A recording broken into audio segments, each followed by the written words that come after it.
Dream home, तुमचं घर एकदम मस्त चकाचक। ड्रीम होम बद्दल अनेकांच्या मनात प्रश्न असतात आणि तुमच्या याच प्रश्नांची थेट उत्तरं देण्यासाठी आपल्याकडे येतात एक्सपर्ट आणि या एक्सपर्ट्सना कॉल करण्यासाठी तुम्हाला नंबर फिरवायचा आहे हा।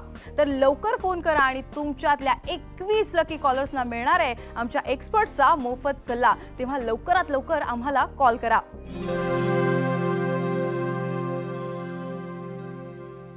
आज तुमच्या प्रॉपर्टी विषयक प्रश्नांना उत्तर देण्यासाठी स्टुडिओत आलेले आहेत धनश्री ग्रुपचे CMD mister Shankarrao Borkar. Sir, तुमचं शो मध्ये स्वागत। नमस्कार। नमस्कार, धन्यवाद। सर, मुंबईत अनेक ठिकाणी आता रिडेव्हलपमेंटची स्कीम यायला लागली आहे, तर यातले फायदे आणि तोटे काय आहेत नेमके? नाही, काय झालं आता मुंबईमध्ये ओपन प्लॉट हा शिल्लक राहिलेला नाही आहे, कारण आता जे रिडेव्हलपमेंट आहेत त्यातूनच आता मुंबईचा विकास होणार आहे भविष्यामध्ये। आता जेवढे काही ओपन प्लॉट होते हे सर्व कन्स्ट्रक्ट झालेले आहेत आणि ज्या ॲम्युनिटीसाठी ओपन प्लॉट ठेवलेले आहेत तिथे स्लम बसलेले आहेत। उदाहरण, एखादा प्लॉट जर समजा ओपन प्लॉट असेल आणि तिथे रिझर्व फॉर गार्डन असेल किंवा प्लेग्राऊंड असेल किंवा फायर फायटिंगसाठी ठेवलेलं असेल किंवा तुमच्या स्कूलसाठी रिझर्व असेल, कॉलेजसाठी असेल, तिथे हे झोपडपट्टी झालेली आहेत। आता हे सर्व जर करायचं झालं तर रिडेव्हलपमेंटशिवाय पर्याय नाही आहे। मग रिडेव्हलपमेंट आता ज्या जुन्या 30-40 वर्षापूर्वीच्या बिल्डिंग आहेत त्या रिडेव्हलप केल्याशिवाय माणसाला तिथे घरं मिळणं खूप अवघड आहे। हा मुंबईमध्ये हा नवीन एक पायंडा सुरू झाला आहे रिडेव्हलपमेंटचा। रिडेव्हलपमेंटमध्ये फायदा एक आहे की जो कुटुंब त्या ठिकाणी राहत होता गेल्या 40-50 वर्षापासून त्याला त्याच ठिकाणी घर मिळतं। आता ते एक फॅमिली तिथे जर एक समजा एक लालबागला राहत आहे, दादरला राहते किंवा बांद्रा गव्हर्नमेंटच्या कॉलनीच्या म्हाडाच्या कॉलनीत राहत आहे, बरोबर, खेरवाडीला राहत आहे, तर खेरवाडीलाच रिडेव्हलपमेंटला तो पुन्हा तिथं बसू शकतो। त्यावेळेस त्याचं घर वन बेडरूम किचन होतं। रिडेव्हलपमेंटमध्ये त्याला 2 बेडरूम हॉल किचन तिथं घर उपलब्ध होतं। हा एक रिडेव्हलपमेंटचा फायदा। त्यात तोटा काय झालेला आहे? रिडेव्हलपमेंटचा तोटा असा होतो की आज विकासक आवाक्याच्या बवाक्या काहीतरी ऑफर लेटर देतात तुम्हाला। समजा आता ओरिजिनल घर जर तुमचं 300 फुटाचं असेल तर 700 फूट 1000 फूट देतात। ते कुठे ते परवडत नाही आहे। बरोबर। मग काय होतं, मग कॉलनीतली किंवा ज्या सोसायटीतली माणसाला एक असं डोक्यात एक कन्फ्यूज निर्माण होतं की विकासक जास्त जो कॉर्पस फंड देतो किंवा जो जास्त एरिया देतो त्याच्याकडे जायचं का आम्हाला हा जो एक 2 बेडरूम देतो 500 फूट देतो त्याच्याकडे जायचं? म्हणजे अनेकदा तोट्याचा विचार न करता लोक फक्त मूळ जागा रिडेव्हलपमेंटला गेल्याने जागा वाढवून मिळते म्हणून रिडेव्हलपमेंटची घरं सुद्धा आता खरेदी करतात आणि लोकांचा कल जास्त जरा तिकडेच आहे। कसं असतं, आज जुनं घर जे आहे त्या घरामध्ये काय आस्था निर्माण झालेले असतात, लहानपण तिथं असतं, त्या परिसराचं नातं जडलेलं असतं, त्या मातीशी त्या रहिवाशाचे नातं जडलेलं असतं। काही तिथं जन्म झालेला असतो, त्याला वाटतं की मी इथंच राहावं, ते कनेक्शन तुटू नये असं त्या तिथल्या त्या कॉलनीशी त्या तिथल्या वास्तूशी हे नाळ तुटू नये असे त्याची प्रामाणिक एक त्याचा एक ही असतो, एक मनातून एक इच्छा असते। म्हणून रिडेव्हलपमेंटचा फायदा आहे की तो तिथे कायमचा तिथं वापस तिथं राहू शकतो। पहिला फोन घेऊया आपला। विचारा तुमचा प्रश्न। मी मुंबईहून बोलतोय प्रकाश। मुंबईतील लोक एनए प्लॉट्स मध्ये गुंतवणूक करतात, तर त्यामागचा उद्देश काय आहे? हा बघा, हा एक नाजूक प्रश्न आहे। मुंबईचे जे सर्वसामान्य लोक आहेत हे एनए प्लॉटमध्ये गुंतवणूक का करतात? आता बघितलं ना आपण, प्रत्येक दिवशी एक पेपर असा एक उघडला तर तिथे ॲड येते, कर्जतमध्ये एनए प्लॉट आहे, शहापूरमध्ये एनए प्लॉट आहे, अमुक ठिकाणी एक एनए प्लॉट उपलब्ध आहेत आणि अगदी कमी किमतीमध्ये। काय असतं, एक मुंबईच्या एक सर्वसामान्य मिडल क्लास माणसाचं एक स्वप्न आहे, ज्यावेळेस मी रिटायर होईल, हे माझं घर आहे, हे माझे जे उद्या मुलं मोठी होणार आहे त्या मुलाला हे घर सुपूर्द करील आणि माझं रिटायरमेंट ते जो कर्जतला असू द्या, शहापूरला असू द्या, तिथं छोटंसं 4 भिंतीचं घर बांधील आणि माझं आयुष्य, माझं पत्नी आणि मी तिथे राहील, असं एक त्यांचं प्रांजळ स्वप्न असतं।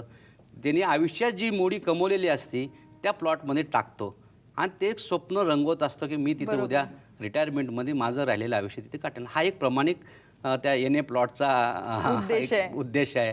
पण आता आपल्याला पुढच्या प्रश्नाचं उत्तर द्यायचं आहे आणि त्यासाठी आपण पुढचा कॉल घेऊया। बोला। सुनील बोलतो मुंबईवरून। हायर इन्कम ग्रुप प्रमाणे सर्वांसाठी स्पेशल कॉलनी निर्माण केली जाऊ शकते का? हा प्रश्न किती गंभीर आहे विचार सांगतो। आज पेठा रोडमध्ये एखादा उद्योगपती राहतोय आणि त्याला कुठेतरी एअरपोर्टला मला सकाळी एक 8चं विमान पकडायचं आहे, त्याचा पेट्रोलला ते सर्वसामान्य लोकाला किंवा सर्वंट लोकाला राहायची व्यवस्था नाही आहे. ओके. त्यांचा तो ड्रायव्हर राहतो कुठे कल्याणमध्ये, सकाळचं 9चं प्लेन पकडायचं कल्याणमध्ये, तो समजा एक त्याची जर 6ची गाडी जर चुकली, त्या उद्योगपतीचं ते विमान चुकलं जातं आहे.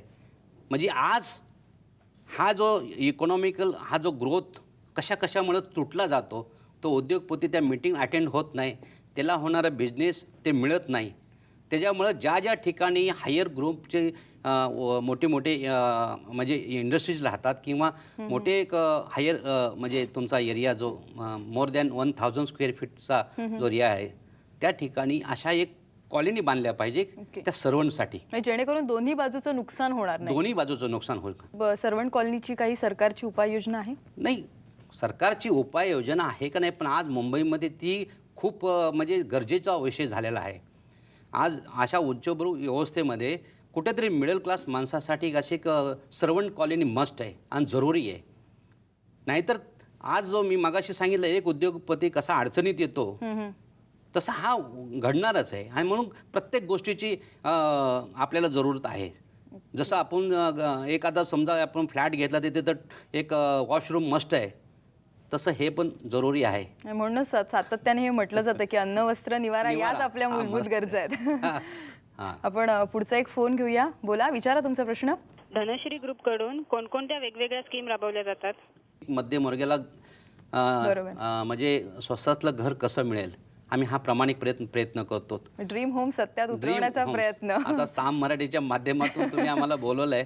आमचे नवीन प्रोजेक्ट खूप येतात. आता आमचं ते रेंटल हाऊसिंगचा बी आमचा नायगावला मोठा प्रोजेक्ट आहे. तो आम्हाला अभिमानाने सांगू इच्छितो की मुंबईमध्ये जे MMRDच्या माध्यमातून जे 5 लाख घराची जी स्कीम डिक्लेअर केली, मुंबईमध्ये कितीतरी मोठे बिल्डर आहेत. आता बऱ्याच ठिकाणी घेतलं आहे, पण पहिला LOI रेंटल हाऊसिंगचा आम्ही घेतला आणि त्याचं आम्ही पुढे काम जोरात चालू आहे.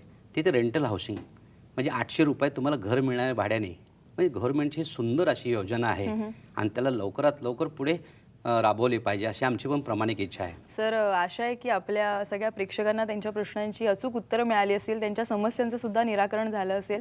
आणि थँक्स, तुम्ही इथे आलात आणि खूप योग्य पद्धतीने आम्हाला या सर्व गोष्टींची माहिती दिली, त्याबद्दल खरंच धन्यवाद. माझं एकच विनंती आहे की हा TVने हा जो एक नवीन एक पायंडा निर्माण केलेला आहे मध्यमवर्गीयासाठी, मुंबईचं एक स्वप्नाचं घर, एक ड्रीम होम हे जे निर्माण केलेलं आहे, मी त्याला खूप मला अभिमान वाटतो.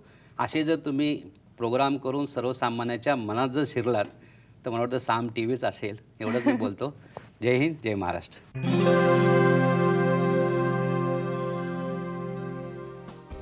ड्रीम होम मिळवायचं कुठे आणि कसं या प्रश्नाचं उत्तर देण्यासाठी आज तुम्हाला भेटतील आमचे एक्सपर्ट्स. आमच्या एक्सपर्ट्सना प्रश्न विचारण्यासाठी आमच्या या नंबरवर कॉल करा. तुमच्यातल्या 21 कॉलर्सना मिळणाऱ्या आमच्या एक्सपर्ट्सकडून अगदी मोफत सल्ला. तेव्हा लवकरात लवकर कॉल करा आणि तुमच्या प्रश्नाचं अचूक उत्तर जाणून घ्या अगदी थोड्याच वेळात. आता सायन्स म्हटलं तर खरं पाहिलं तर ते जगाच्या पाठीवर कुठेही वापरलं जातं, पण पुष्कळ लोकांना असं वाटत असतं की हे चायनीज आहे, भारतात वापरलं जाईल की नाही, किंवा त्यांना मिसगाईड पण बरंच केलं जातं.